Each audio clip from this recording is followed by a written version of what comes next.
Today is Remembrance Sunday. It's the 11th, well, actually, 11th of November is Remembrance Day, and it's called that because on the 11th hour of the 11th day of the 11th month is when the armistice was signed at World War I.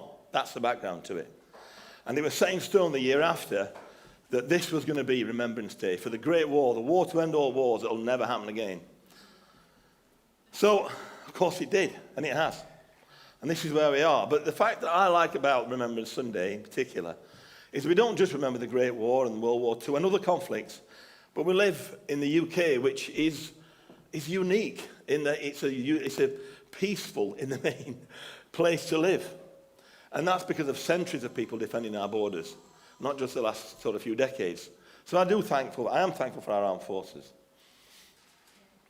And today I'm going to continue that theory a bit more, that conversation about warfare. Actually, before I do that, just to mention, Trevor asked me to mention that on Friday, what's the details, Trev? 12 coffee morning. It just fits in nicely. I'm going to talk about warfare this morning. Because just because we're not in a war that we can see does not mean we're not in a war. A wise man, my old Sunday school teacher, Pete Smith, I can't see him here this morning. I mentioned this analogy a few times. Doesn't matter because it's a good analogy. When I was a kid, I remember him telling me that, inside us all there is a good dog, a righteous, a spirit-filled dog that's inside us. And there's a bad dog. I feel like our earthly old man, our fleshy self. And these dogs are fighting all the time within us. And the dog that will win is the dog that we feed.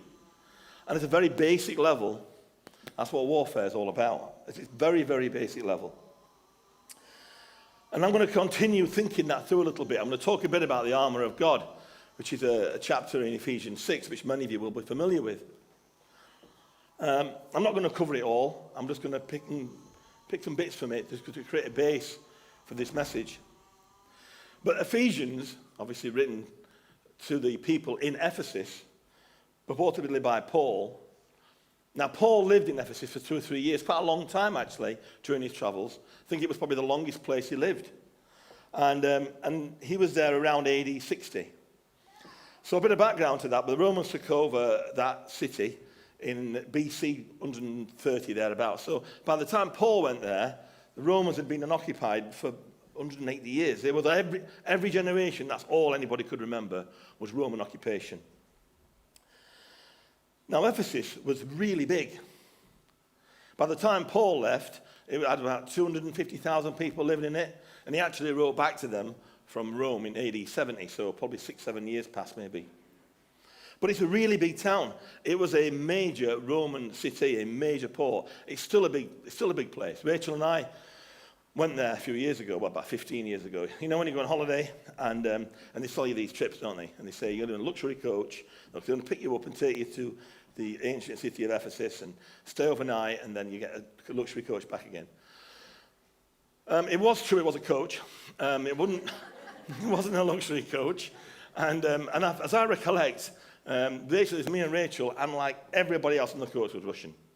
And we went on this 6-hour trip to Ephesus. Of course, you know how it is when you're on holiday. You have to go to the obligatory pottery museum, and then they're trying to flog your pots, and then you go to look at the rug market, and they're trying to flog your rugs. And these Russians spent a pile of cash, didn't they? And me and Rachel just sat there like, what is going on? But it was impressive. When we got there, it's really, really big. It's not a small place. It's big. And consequently, back in AD 60, it would have been a hugely diverse culture. Probably fairly similar to our culture that we live in today. Multiple large religions competing against each other, cults. Wealth, immense wealth, but immense poverty, rubbing shoulders alongside each other, just like we've got today. Different nationalities, different cultures, all hustling and bustling in this commercial port, in this large, wealthy but poor Roman city. A hedonistic culture, a broad culture that was all embracing. All this to me sounds very similar to the environment that we actually live in today. And Christianity was allowed to continue within that It was allowed to grow as long as it behaved itself.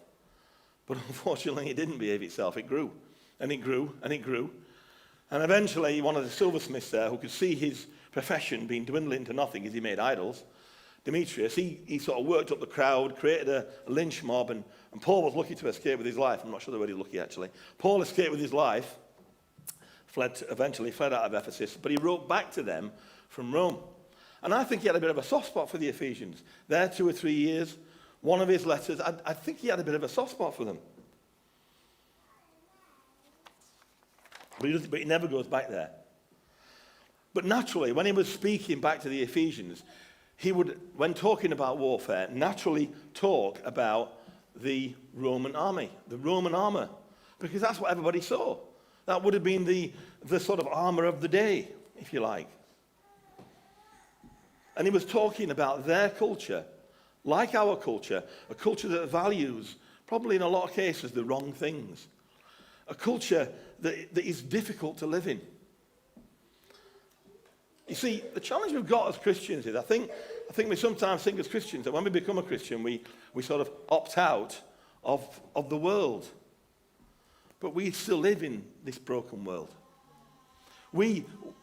Just because we become Christians does not mean that we opt out of this difficult world that everybody else lives in. We stand with the same challenges as Christians and non-Christians. Illness, as we know, we've had a lot of that lately. Stress, anxiety, money issues, relationship problems, job issues, everyday problems of life, Christians face just as much as non-Christians. And there's no difference. We're all walking through life at the same pace. I'd love to say that we had like a Harry Potter style invisibility cloak that made us not eligible for all this sort of stuff, but we don't. We don't have that. This is why Paul was saying that's not the real battle. He was saying we don't wrestle against flesh and blood because that's what everybody wrestles against. He was saying we wrestle against principalities and powers. What the real battle is, the battle inside us, abridged the good dog against the bad dog. That's what he was saying. The earthly nature compared to the spiritual nature. That's where the battle is. Because the other battle, everyone's got that. And it's horrible and it's difficult. And that's the world that we're living in. But the Christian has a different battle as well. The battle for the inner man, if you like, or inner woman. And being a Christian in Ephesus, I would think was very difficult at times. Because, of course, it was hedonistic. It was full on. And, of course, they were under Roman occupation. It was a difficult time. Paul says this in Ephesians 6:10. Finally, be strong in the Lord. Now, he's saying finally because it's the last chapter, isn't he? Finally, now I've said all that. Finally, be strong in the Lord and in his mighty power. Put on the full armor of God so you can take your stand against the devil's schemes. Because he was saying, you know what? We don't wrestle against flesh and blood. We wrestle against these darker forces, the wiles of Satan, who would drag us away from Christ. That's the battle that we're in. That's the important battle. And that's the one that we've got to win. And that's the one that Paul was talking about when he talked about the armor of God. Because even though we're Christians and Christ is in our hearts, this battle's taking place all the time. Happening all the time. In our hearts and in our souls. And the battle is there with our earthly sinful desires. Galatians 5:16 says, so I say, walk by the Spirit and you will not gratify the desires of the flesh. For the flesh desires what is contrary to the Spirit. So our normal earthly man is desiring what's contrary to what the spiritual man wants. These things are battling. And the Spirit is contrary to the flesh. They are in conflict with one another. I mean, you can't get clearer, can you? So that you are not to do whatever you want. So that's in the letter to the Galatians. It's the same message. That scripture it then goes on to explain the actions of somebody acting out of an earthly nature compared to the actions of somebody acting out of a spiritual and godly nature. And they're really, really different.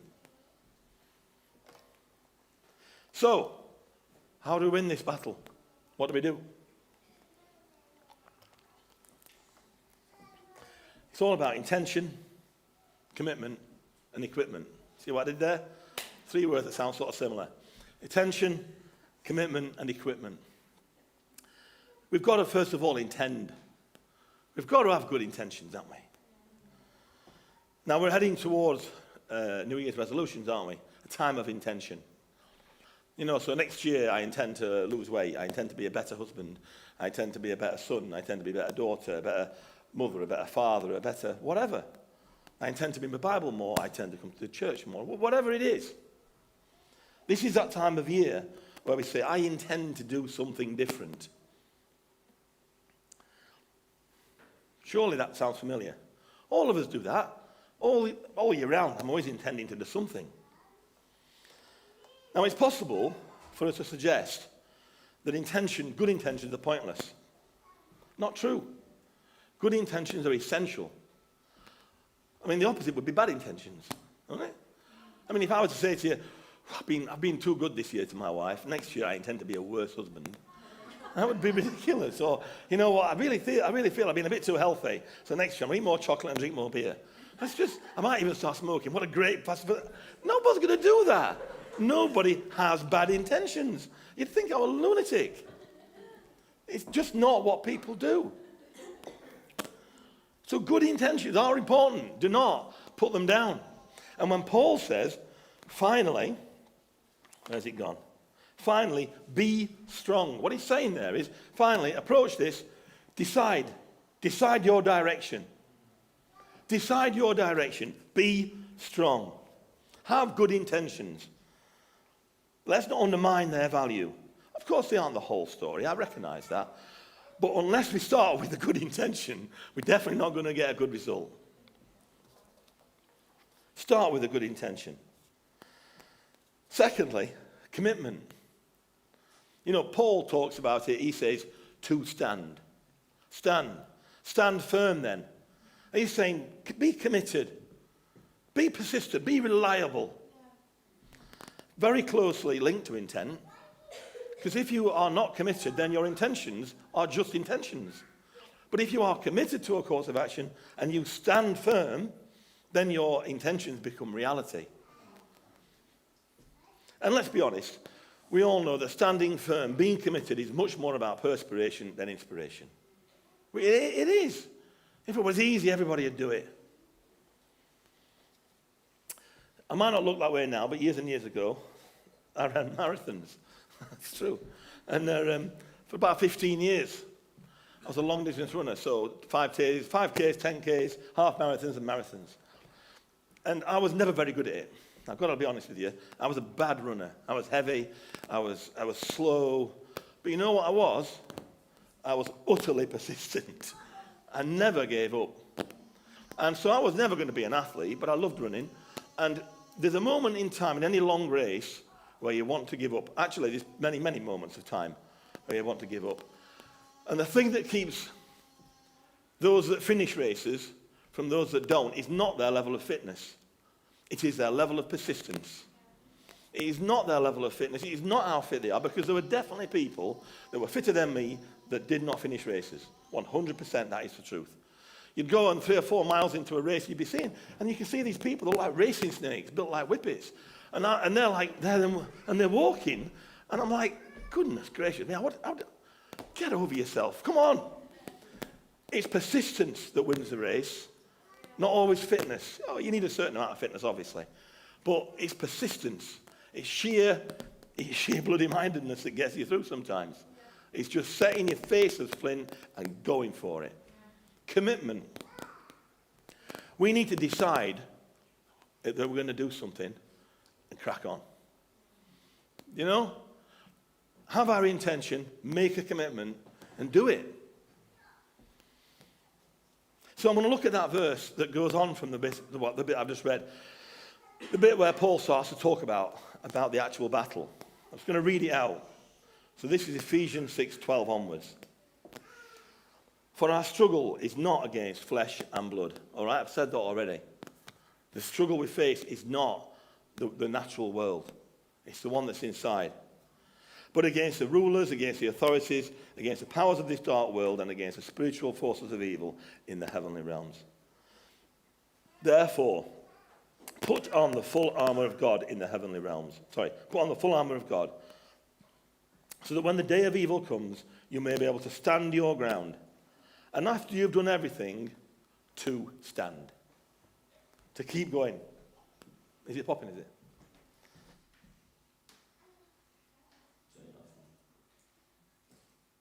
Hello? Hello? Is that better? Was it really annoying that? Couldn't hear anything up here. Hello? Is that all right? In addition, stand firm with the belt of truth buckled around your waist, with the breastplate of righteousness in place, with your feet fitted with the readiness that comes from the gospel of peace. In addition to all this, take up the shield of faith, with which you can extinguish all the flaming arrows of the evil one. Take the helmet of salvation and the sword of the Spirit, which is the word of God, and pray in the Spirit on all occasions with all kinds of prayers and requests. So this is the bit now where Paul's talking about equipment. He's done intention, he's done commitment, and now it's equipment. We've got to have the right equipment. Now, we've got to have equipment that works for us. It's got to fit us. It's got to be the right thing. So I need a little helper here. So my little helper today is Heidi. Heidi is my niece, not my nephew. Heidi, come up here, Heidi.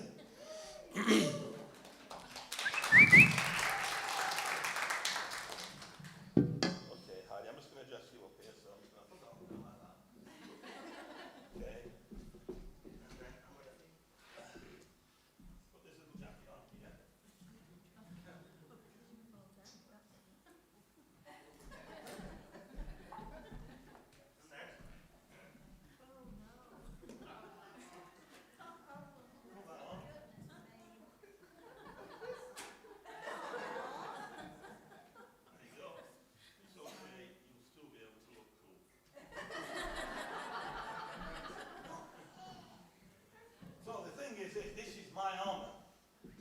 This is what I wear when I'm on my motorbike. Now, this is armour. It's got an armour plate at the back here. It's got armour plate, shoulders and elbows. But it doesn't really fit, Heidi, does it? It's just not the right. It doesn't really fit, Heidi, does it? We're really struggling this morning, aren't we?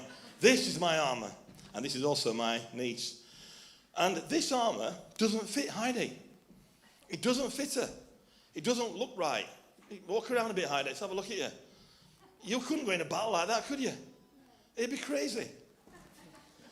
And this is how daft it looks when we put somebody else's armour on. That's how ridiculous. Well, not that you're ridiculous, darling. You're beautiful. But it's not the right thing to do.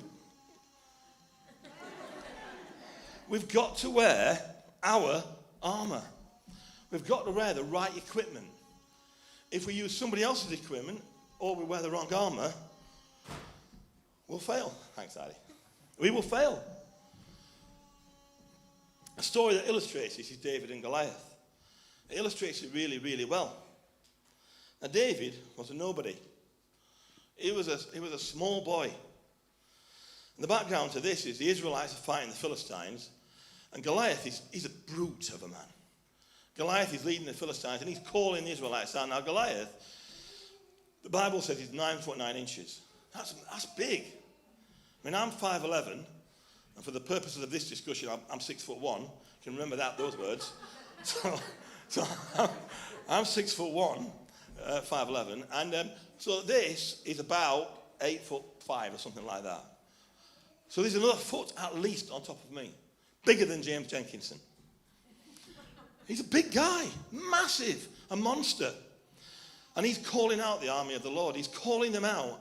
And he's just basically taunting them. He's having a go at them.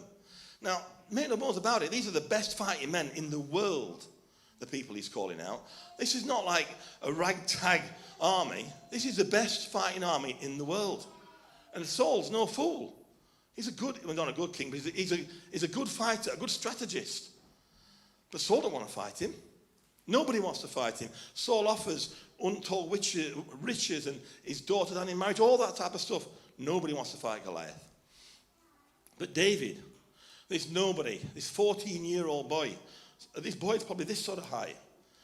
He comes forward. Because you know what the difference was? David recognized that the fight was the Lord's. And he recognized what the real enemy was. The real enemy wasn't Goliath. The real enemy was the spirit behind Goliath. And David says to Saul, let no one lose heart on account of this Philistine. Your servant will go and fight him. And Saul says, go and the Lord be with you. I bet he did. I bet he thought, dodged a bullet there. Or dodged an axe there, or whatever. So then Saul dressed David in his own tunic. He put a coat of armor on him and a bronze helmet on his head, similar to what I just did now to Heidi.